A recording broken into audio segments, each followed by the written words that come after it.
Республикала ел башынан теркәлгән 9000-гә якын янгында 192 кеше һәлак булган.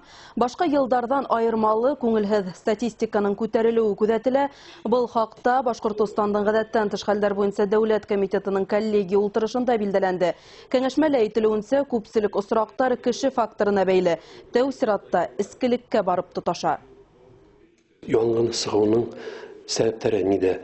Ул да булса электр селтәренең дөрес булмавы, электр проводкасы иске булып, анда янгын сыгуы, тагы мейесләрнең дөрес булмавы. Иң беренче сиратта шулай ук аракы эчү. Коллегия ултырышында янгын хәүефһеҙлегенә каршы эшләнгән саралар да барланды. Быел республикала 2 янгын һүндереүчесе сафка ингән.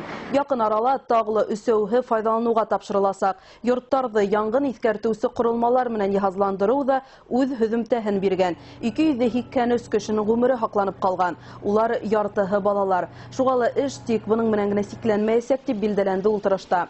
Республикала ҡотҡарыу отряды һанын арттырыуҙа быйыл уңышлы булған. Инеү миҙгелендә 3000-дан ашу кешенең ғүмере ҡотҡарылған.